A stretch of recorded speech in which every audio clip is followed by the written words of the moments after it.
Salut, c'est Thibaut. Alors, je vous souhaite la bienvenue pour ce nouveau podcast de l'École des finances personnelles. Annoter un livre, c'est une véritable expérience de vos différends ou de vos accords avec l'auteur. Cela représente la plus grande marque de respect que vous puissiez lui accorder. Edgar Allan Poe. Alors bien sûr, vous savez comment lire un livre, on vous l'a appris alors que vous étiez encore à l'école primaire. Mais savez-vous vraiment comment bien lire un livre ? Il y a une grande différence entre le fait de lire pour comprendre et le fait de lire pour récolter de l'information.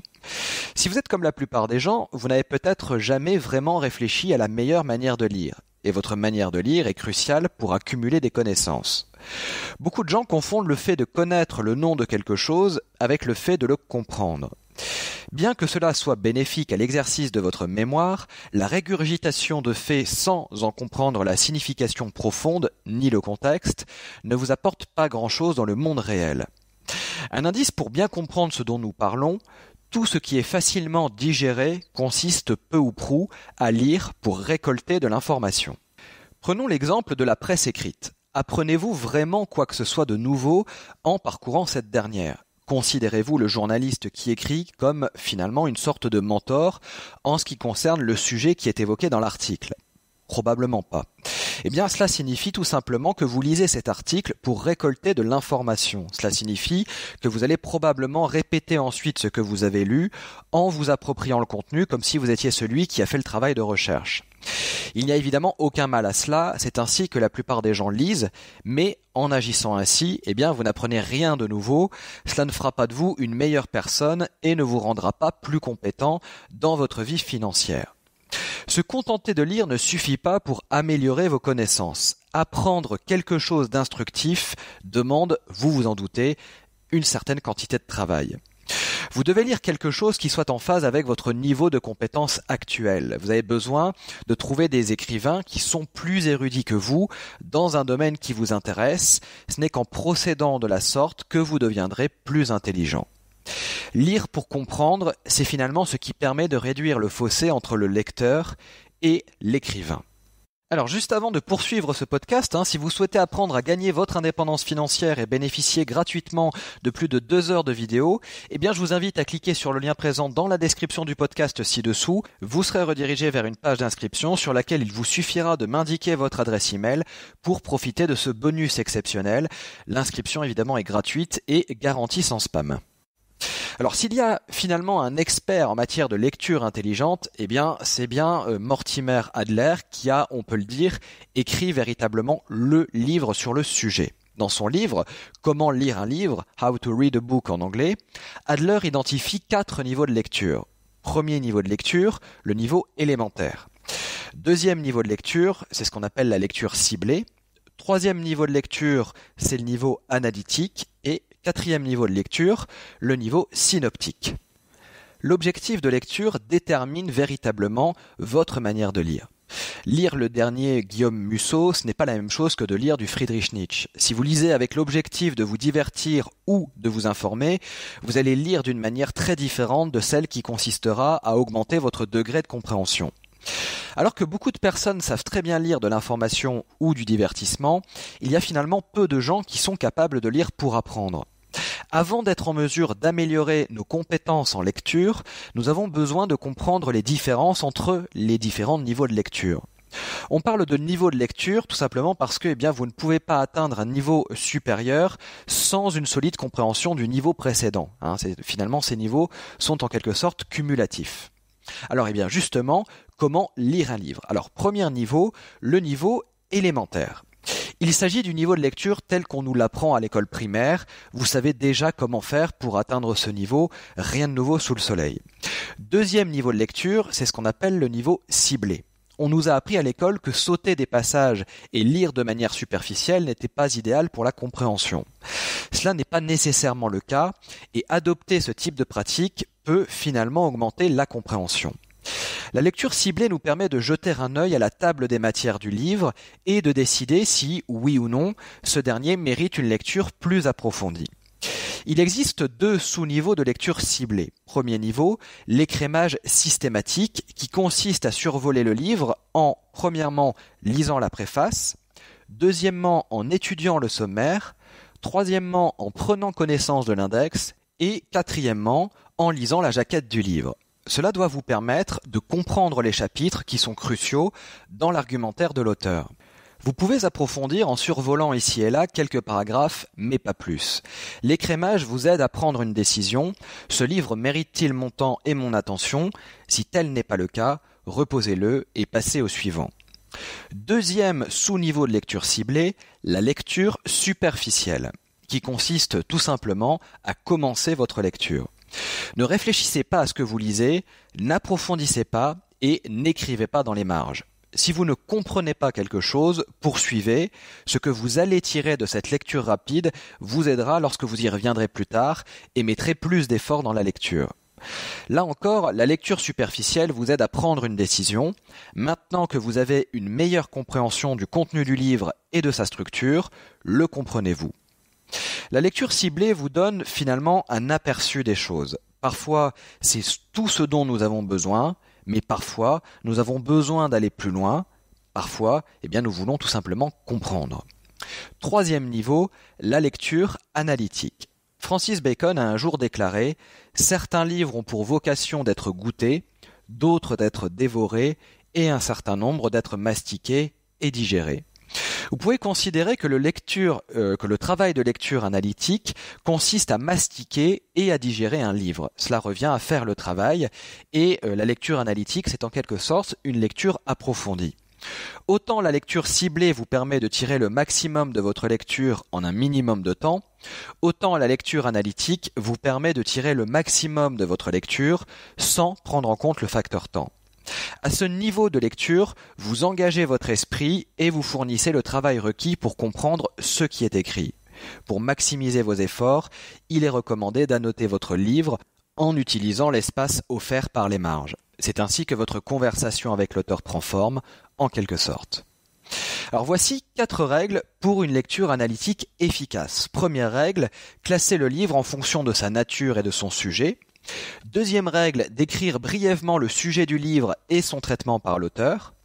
Troisième règle, énumérer les parties principales du livre dans l'ordre et en fonction de leurs relations et rédiger un aperçu de ces parties comme vous l'avez fait pour l'ensemble du livre précédemment.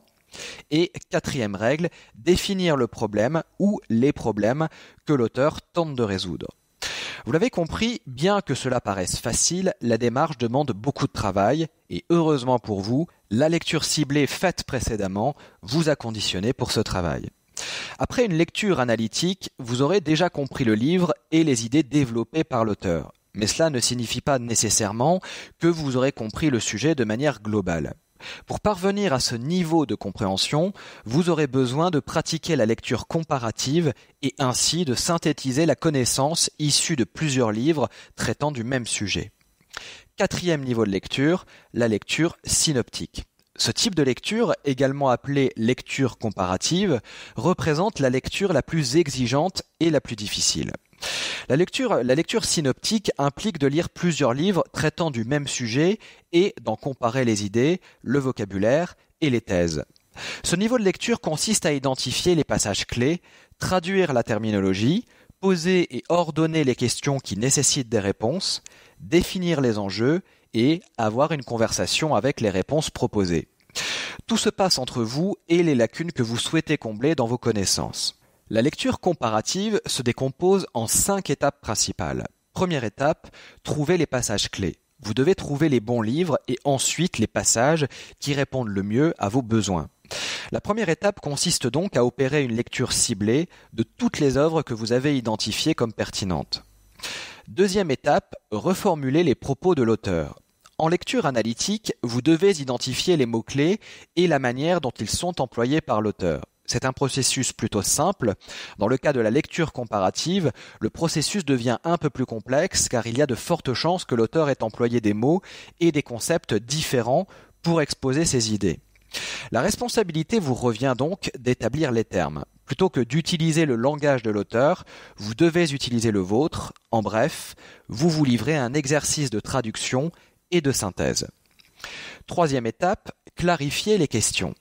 Plutôt que de vous concentrer sur les problèmes que tente de résoudre l'auteur, vous devez vous concentrer sur les questions pour lesquelles vous souhaitez avoir une réponse.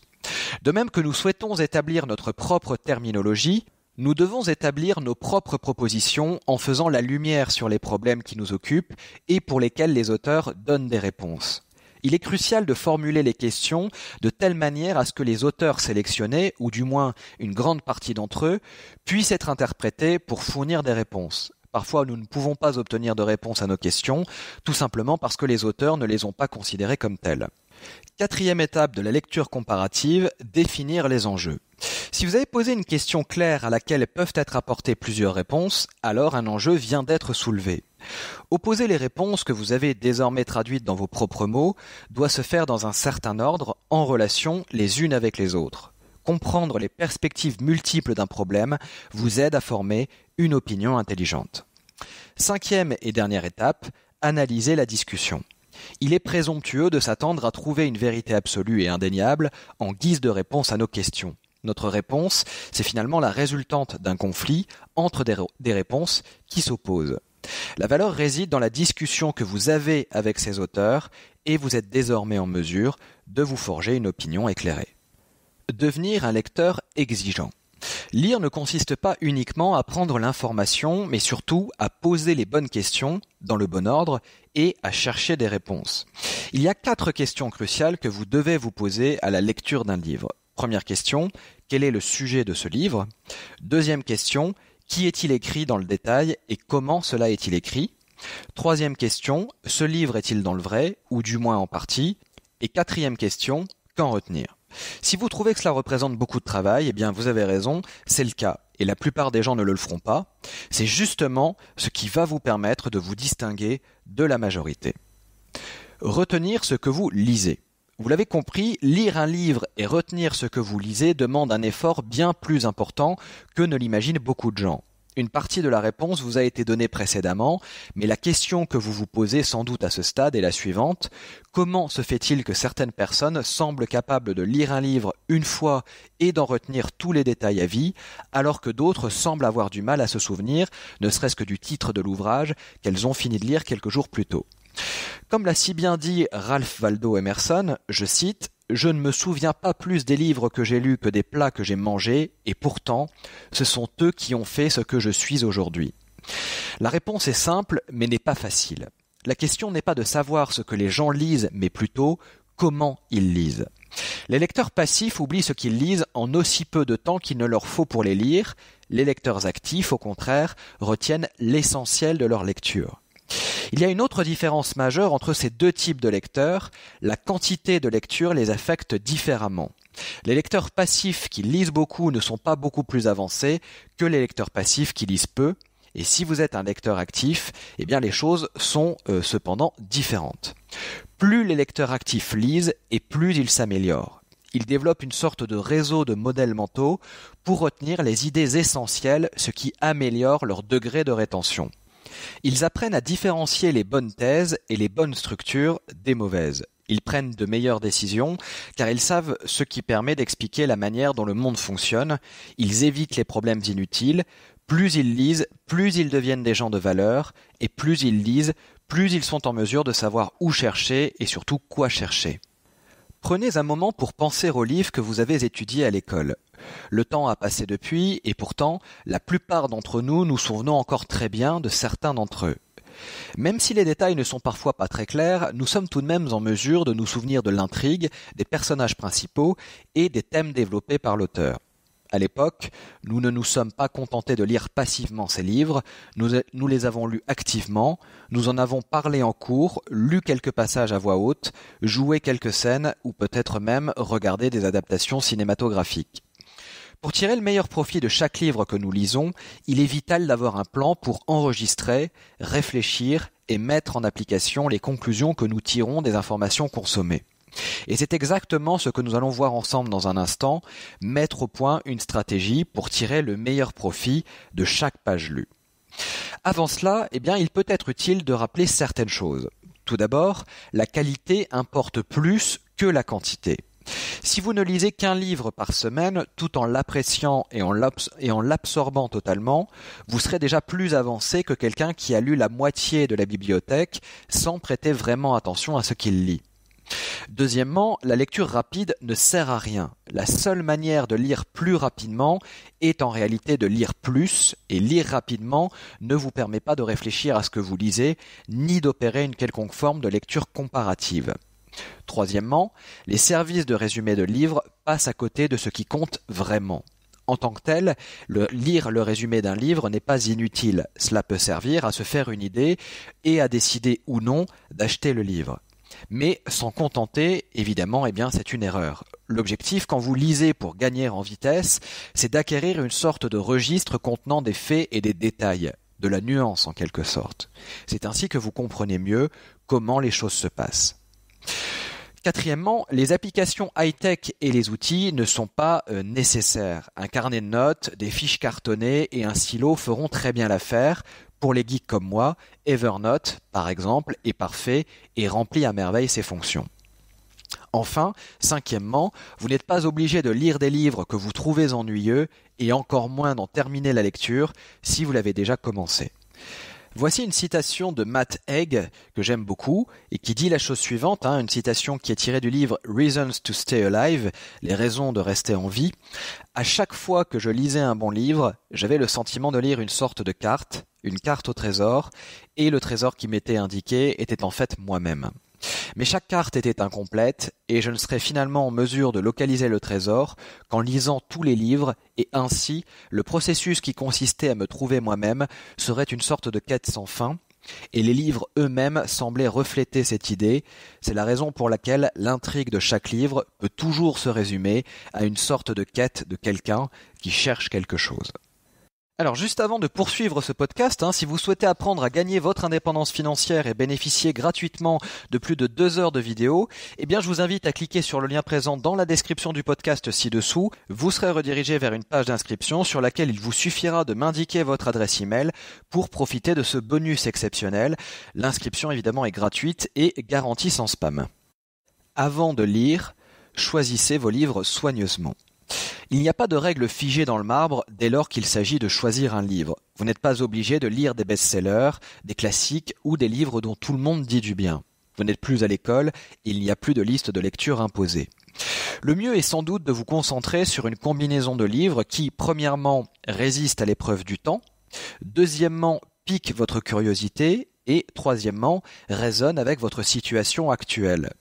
Plus nous trouvons un livre intéressant et pertinent, plus nous sommes capables de nous souvenir de son contenu par la suite. Concernant les livres anciens ou ceux qui ont été traduits, vérifiez d'abord quelle version est considérée comme la meilleure. Contextualisez l'œuvre que vous avez entre les mains. Une bonne manière de commencer votre lecture est de faire quelques recherches préliminaires sur le livre qui vous intéresse. Certains livres n'ont pas du tout la même signification une fois que l'on en sait un peu plus sur la vie de l'auteur. Pour les livres anciens, essayez de comprendre le contexte historique. Pour les livres écrits dans des pays que vous ne connaissez pas bien, essayez d'en comprendre le contexte culturel. Voici quelques questions pour vous aider dans vos recherches. Tout d'abord, pourquoi l'auteur a-t-il écrit cela ? Quel est son parcours ? Qu'y a-t-il finalement d'autres décrits par l'auteur ? Qu'a-t-il écrit d'autre ? Où ce livre a-t-il été écrit ? Quel était le contexte politique, économique et culturel au moment de l'écriture du livre ? Ce livre a-t-il été traduit ou réimprimé ? Et enfin, un événement majeur est-il survenu durant l'écriture du livre ? Une guerre, une récession, un changement de gouvernement, l'émergence d'une nouvelle technologie, etc., etc. Sachez pourquoi vous lisez ce livre. Quelles sont les raisons qui vous ont poussé à lire ce livre ? Le divertissement, pour comprendre quelque chose ou quelqu'un que vous ne connaissez pas, pour être meilleur au travail, pour améliorer votre santé, pour apprendre une compétence, pour créer une entreprise. Vous devez avoir une idée précise de ce que vous espérez tirer du livre. Récolter des informations qui vous sont inutiles par rapport à vos objectifs de vie est une perte de temps. Vous ne finirez jamais la lecture du livre si vous tombez dans ce piège-là. Pendant la lecture. Nous l'avons vu ensemble en partie précédemment, vous vous souviendrez mieux de ce que vous lisez si vous suivez certains principes bien précis pendant que vous lisez. Tout d'abord, prenez des notes. Prendre des notes est sans doute le meilleur moyen de vous souvenir de ce que vous lisez. La meilleure stratégie de prise de notes, c'est tout simplement celle qui marche pour vous et qu'il vous est facile de mettre en œuvre. Vous devez créer votre propre système. Certaines personnes préfèrent prendre leurs notes sur des fiches cartonnées ou sur un carnet séparé. D'autres préfèrent utiliser un système digital. Les notes sont particulièrement utiles si vous écrivez de manière régulière, bien que les notes puissent être utiles à tout le monde. Dans son livre « Les 3 secrets qui m'aident à écrire et à penser », Robert Greene décrit son processus de prise de notes de cette manière. Quand je lis un livre, je suis à la recherche des éléments essentiels qui peuvent être utilisés pour créer des stratégies et des histoires qui apparaîtront dans mes livres. Lorsque je lis un livre, je souligne les passages importants, les sections, et je prends des notes sur le côté. Une fois que j'ai fini de lire le livre, je le mets de côté pendant au moins une semaine et je réfléchis profondément aux leçons et aux histoires clés qui peuvent être utilisées pour mon projet de livre. J'y reviens ensuite et j'écris ces sections importantes sur des fiches cartonnées. Restez concentré. Prenez la décision que le temps que vous allez consacrer à la lecture sera un temps au cours duquel vous vous concentrerez sur le livre et sur rien d'autre. Pas de surf sur Internet, ni sur les réseaux sociaux, pas d'email, pas de téléphone portable, pas de télévision, pas de regard perdu dans le vague à rêvasser. Comprendre et absorber le contenu d'un livre requiert une concentration maximale, en particulier si le sujet du livre est dense et complexe. Souvenez-vous que notre objectif ici, c'est de pratiquer la lecture active. Lire un livre activement demande d'être concentré et d'engager une véritable conversation silencieuse avec l'auteur. Dans son livre « The Shallows, What the Internet is Doing to Our Brains », Nicholas Carr écrit la chose suivante. Durant ces espaces silencieux, ouverts par la lecture prolongée et consciencieuse d'un livre, les gens faisaient leurs propres associations, tiraient leurs propres conclusions et se forgeaient leurs propres idées. Ils pensaient profondément, car ils lisaient profondément. Si vous avez du mal à rester concentré sur un livre particulièrement difficile ou long, prenez la décision d'en lire que, par exemple, 25 pages par jour. Cela ne prend que quelques minutes de se replonger dans un texte stimulant. Terminer la lecture d'un livre de cette manière peut certes vous prendre plusieurs mois, mais au moins, vous aurez la satisfaction de l'avoir lu en intégralité sans vous sentir débordé ni ennuyé. Gardez des modèles mentaux à l'esprit. Les modèles mentaux nous permettent de mieux comprendre et de mieux résumer des livres. Nous pouvons les utiliser de différentes manières, dont voici quelques exemples. Tout d'abord, le biais de confirmation. Quelle partie du livre suis-je en train d'ignorer? Ce livre confirme-t-il ce que je pense déjà? Si tel est le cas, confirme-t-il mon opinion ou suis-je seulement en train de voir ce que je veux bien voir? Si vous ne voyez pas un seul point sur lequel vous êtes en désaccord dans le livre, le biais de confirmation est sûrement en train de perturber votre raisonnement. Mise à jour bayésienne. Quelles opinions devrais-je modifier à la lecture de ce livre? Comment puis-je faire évoluer ma vision du monde en utilisant l'information présente dans le livre? Gardez à l'esprit les mots de John Maynard Keynes. Lorsque les faits changent, je change ma manière de penser. Et vous, monsieur, que faites-vous? Troisièmement, le principe de Pareto. Quelles parties de ce livre sont particulièrement importantes et contiennent les informations les plus précieuses? Si je devais supprimer 80% des mots de ce livre, quels sont les 20% que je déciderais de conserver? Quatrièmement, le levier. Comment puis-je utiliser les leçons de ce livre pour en tirer un avantage démesuré? Puis-je utiliser cette nouvelle connaissance pour la mettre en application de manière concrète? Et enfin, dernier exemple, la preuve sociale. Comment la preuve sociale, c'est-à-dire le nombre d'exemplaires vendus, le statut de best-seller, l'opinion des autres, affecte-t-elle ma perception du livre? L'auteur du livre utilise-t-il la preuve sociale pour manipuler les lecteurs? Sachez également qu'il n'est pas inhabituel de voir certains auteurs acheter leur succès pour se retrouver sur la liste des best-sellers, ce qui leur procure de la preuve sociale et permet de faire décoller les ventes. C'est ainsi que certains livres, bien que médiocres, deviennent finalement assez populaire. Arrêtez de lire un livre si vous vous ennuyez. En règle générale, les gens qui aiment la lecture ne terminent jamais un livre qui ne leur plaît pas. Comme l'a écrit Schopenhauer, il est impossible de lire trop peu d'un mauvais livre ou trop d'un bon livre. Les mauvais livres sont des poisons intellectuels, ils détruisent l'esprit. La vie est bien trop courte pour perdre son temps à finir un mauvais livre. Nancy Pearl, une bibliothécaire américaine, auteure de best-sellers et critique littéraire, parle quant à elle de la règle des 50. C'est une règle toute bête qui consiste à lire les 50 premières pages d'un livre et de décider ensuite si cela en vaut la peine, notamment d'en terminer la lecture ou non. Après la lecture. La plupart des gens pensent que consommer de l'information revient à apprendre de l'information. C'est une idée bancale et, en plus de ça, assez dangereuse.